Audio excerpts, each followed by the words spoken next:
I was just thinking, walking back from work, about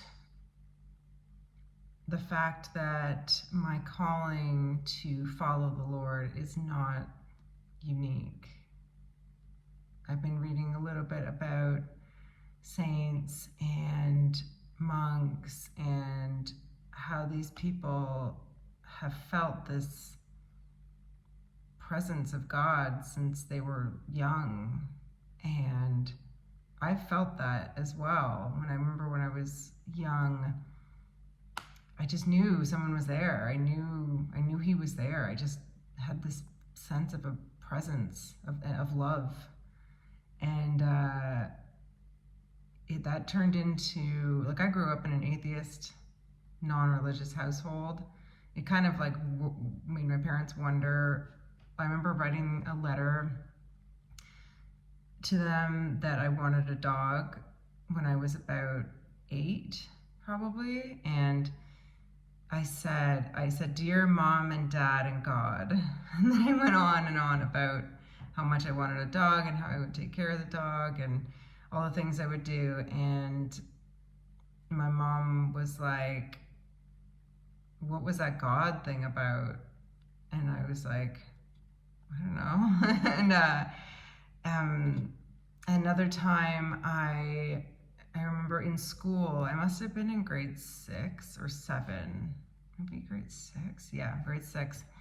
There was a Bible group that came to school, and it was the Gideon Bible group. And in order to participate, you had to get your parents' signature. And I knew that my parents would say no, or they would just put up a big, like, "Why do you want to do that?" So I forged their signature and snuck into the class, and I got my own little Bible that I hid from them. I hid it somewhere in my room. I just knew that, like, they would be like, "Why do you have that here?" And I remember once I even wore a cross. I had a stone cross on a chain that I found. I don't remember where I got it, but I liked it, and I was wearing it. And my mom was like, "Why are you wearing that?" And I was like, "I don't know." Like, they were just not a religious, they were not religious at all. And I guess my little hints towards God were met with not hostility, but just like, "What's that about?" It was only the hostility came later.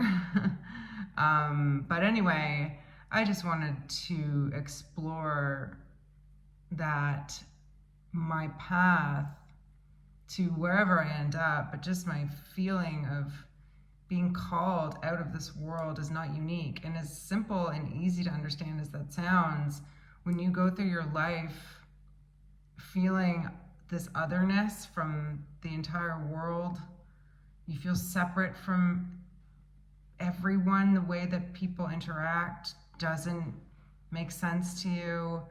The values that people have rub you the wrong way. Like, just the entire way the world operates doesn't jive with your soul. And you feel this presence and this calling and this voice of, like, there's more. And I stumbled and fumbled through my whole life in insane ways and levels of degeneracy that should not even exist. But somehow I always knew it was wrong. I knew what I was doing was wrong. I knew God never gave me over to my sin. I felt him just continue, like, just there. He was like, "This isn't right. You know what you're doing is wrong. You know that the people you're hanging out with are not good for you." Like, I always felt this conflict. But anyway, it's funny when you live that life, when you go through that, you think that there's, like, something wrong with you. You think that, this must be a deep character flaw or something. The fact that I don't mesh with the world, I don't fit in with the world. I'm always against the world. Like, I always felt against what everybody was doing, or against what was, like, showing on TV, or against, like, media, against the current of the hive mind consciousness that's like, this is okay, and this is what we like, and this is cool, and this is funny, and this and that, and it's just it's a challenge to go through it. And I think in my youth and in my early 20s, and I adapted. I masked up. I forged a personality that could survive and blend in to the rest of my peers and the world. But I had to drink so much alcohol to feel comfortable doing that. I loved alcohol for its ability to just shut my brain off and shut off my conscience, basically, of what I was getting into, what I was doing, the fact that I knew I didn't like it, or that I didn't really agree with what the people around me were saying or how they were expressing themselves. I never had the strength to actually stand against the crowd and go my own way. I'm meshed, blended in for a long time, but I used alcohol heavily to do that. And then, God never let me go. And now I'm on a path. I'm on his path. I'm on his narrow path again. And I have been for some time, but now I really feel connected to him, and I just talk to God all day long in my head, and he chastens me, and I take every thought captive to Christ as best as I can, and bring forth his love and his forgiveness for people. And it just grows and grows and grows in me. And he's refining me in real time. It's incredible. And I look back to all those times that I grew up and I felt so alienated to the world, and I just didn't know why. I thought there must be something wrong with me. And I thought it was like I was the only one. I don't know, that feeling. And it's funny because that feeling, being like there's something specifically wrong with me and only me, is very common. So it's like, don't worry, it's not only you. I think people who feel called to God must experience this in some way, where they think they're just a giant weirdo and nothing really fits in life. And I just found it kind of a relief to hear these stories of pious people, or people just seeking God, who knew from an early age and just felt out throughout their life that they were different, and it's okay. Like, as strong and powerful as God working in our lives is, it still provides me a sense of relief, I guess, to know that other people are experiencing the same thing. Like, I'm like, oh, I can relate. This is good. I'm actually not a weirdo. I mean, I am, but like, there's a reason for it. Not just that I'm deeply flawed and will never be happy in life and will just end up being a loser, because, in a really sad way, that could have been a path that I went down. I don't fit in. I don't have traditional, I mean, like, I don't have like a fancy job and a fancy house and a fancy car, and I went my own way very much. And in one perspective, you could look at that and say, wow, that person's a giant failure in life. But in actual reality, I've gained the greatest thing known to mankind, which is the gift of salvation. And it scares me a little bit to think, I mean, I'm not saying that God's plan for us is not written, but it scares me to think that I could have gone into the route of like, I'm just a big worthless nothing, and spent my time wallowing in my place in the world and the fact that it isn't very high. I mean, I'm a waitress. I'm 40 years old. I'm an artist as well, but you know what I mean? Like, I've achieved some things. I mean, I do pretty okay. Like, I do things, but in all, I don't have a mortgage, I don't have a car, I don't have a family, I don't know. I just haven't done any of the things that life kind of, the world sets you up to do. And I mean, you don't have to not do those things to be following God, but having him to edify me and to make my path clear is the cure for depression. Like, it's the cure for your feelings of worthlessness. Like, that is such a sad thing, that a human being would feel worthless. I don't know. I don't know other people's situations and what their mind creates for them, but we're created by God. We're like the pinnacle of his creation, and that's why it always bothers me when people say, "Oh, the human species." It's such a gross. I almost hate that word when we refer to people, because it just seems like we're just, you know, a pond scum evolution of coincidence. It just feels so like impersonal to his, what he made, what he created out of us, and how beautiful and funny and interesting and loving and caring human beings can be. I don't know. I feel like it really debases that apple of his eye that we are. But anyway, walking with him is the cure for depression, definitely.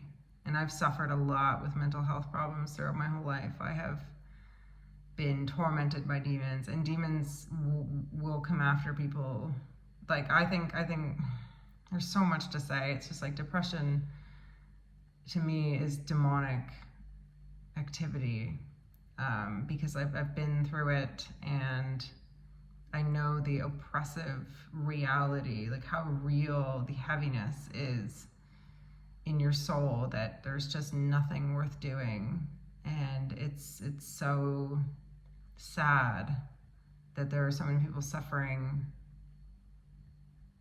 thinking that there's no answer, and that there actually is an answer. But we've run so far away from God, and we're so deep in our sin that we can't even see the answer right in front of us. We're blind to it. The world is totally blind and will not hear it. I don't know if this is, I mean, it's kind of always been this way with the truth, but people are literally allergic to the truth. And the further the world moves away from the truth, the more they hate it. And so they suffer, and they don't see the light, or they run from the light. And I don't know. I don't want to feel despair, but I just wish that more people would have the ears to hear the truth. Because if I really got into, and I would like to actually properly articulate how deep in sin I was, and how I grew up, and what a miracle God has done in my life. Like, I am a different person, like a completely different person from what I was, and his hand is all over my path in life, and he never forsake me.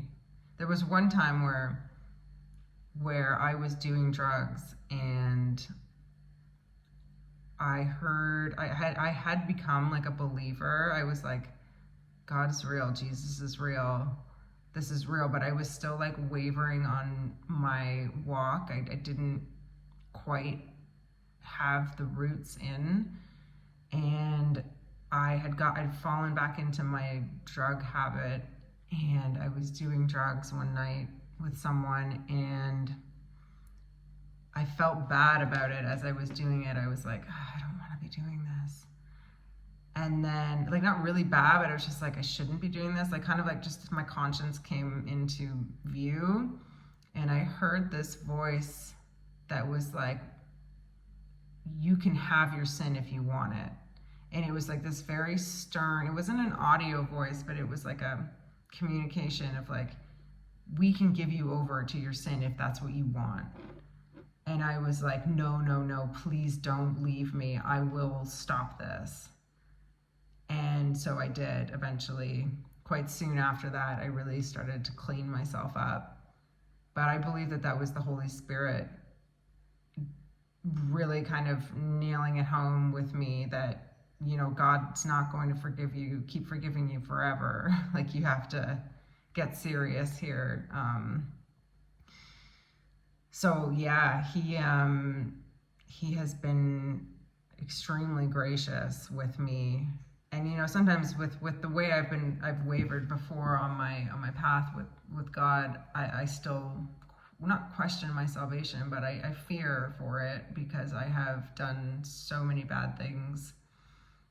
But I almost like, it's almost like my love for God is more important to me, and my obedience now is more important to me than my salvation. Like, worrying about, oh, am I saved or not? Am I saved? Like, ruminating on the past mistakes that I made and being like, I don't know if I'm saved. I'm like, fine, God, this is in God's hand. What I care about now is following him with the most effort and love and joy that I can, because that's what I should do. That's the right thing to do, and that's all I can focus on right now. So anyway, yeah, I think that all makes sense to me. Basically, I just wanted to share that